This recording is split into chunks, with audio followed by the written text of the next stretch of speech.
Hi everyone, Harry here to talk about Donald Trump's never say die effort to keep Vice President Mike Pence from testifying. Okay, remember the context here. Pence has all kinds of unique information. Well, not all kinds of, he has specific information with Trump just browbeating him and so clearly trying to keep him from doing something lawful or make him do something unlawful, which is to say not certify the votes on January 6th. So the specific one-on-one discussions between Trump and Pence, as well as there's a lot of one-on-one discussions. They used to eat lunch together every week and the like. That's really gangbusters evidence for January 6th kind of crimes. I think second only to Mark Meadows. All right, so when Pence got an order from a district court, the chief judge of the district court, to testify, it's one of these many orders that are filed under seal because it involves grand jury proceedings. He forged ahead on a quixotic theory of the speech or debate clause, recall.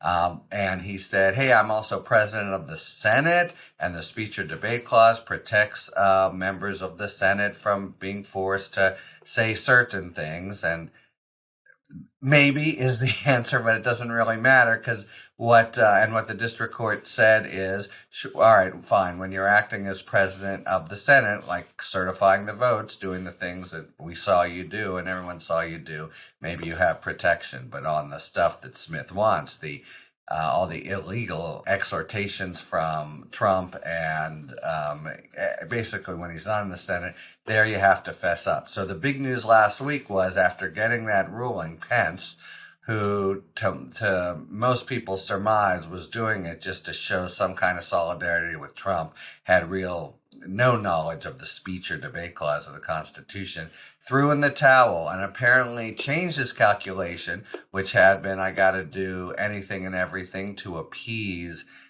Trump's 30% of the Republican Party that are for him fanatically, because there's no way to get to the presidential nomination without them. Of course, most people think for Pence, there's no way to get to them anyway, but everyone has a path that they think they might be able to take if they're running for president. Anyway, so he throws in the towel, and it seemed as if he was ready to really break ranks with Trump.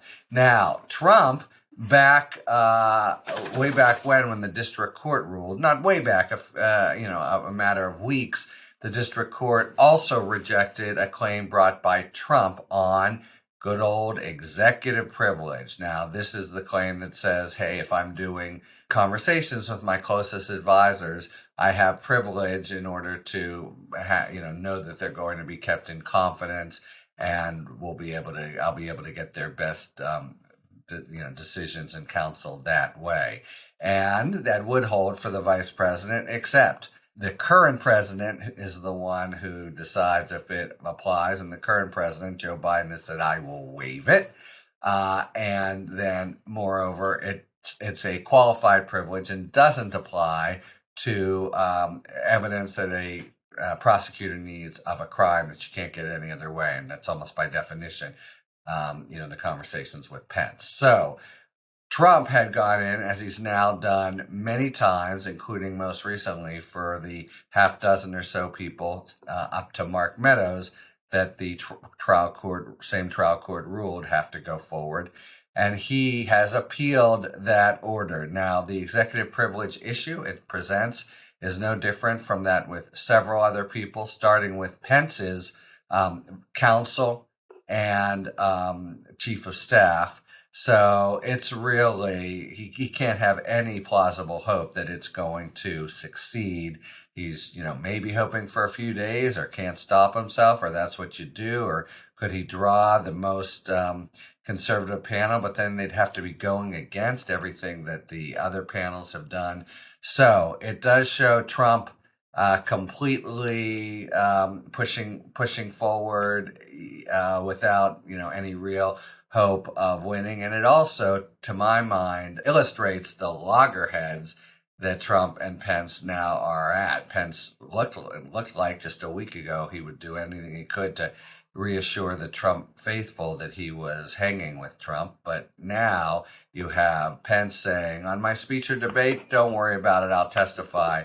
And Trump saying, oh, just a minute, I want him not to testify because of executive privilege.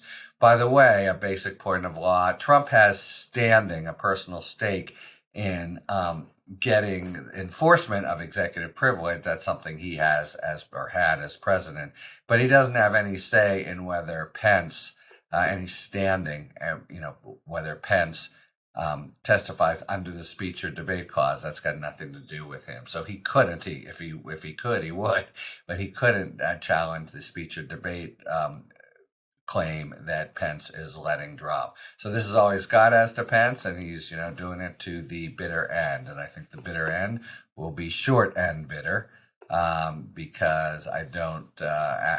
We've already had claims like this make their way quickly up the D.C. circuit and even the Supreme Court. And of course, Trump needs to actually get a stay. Say if it were in the Supreme Court, from a majority of justices actually, even before deciding it, saying stop the music.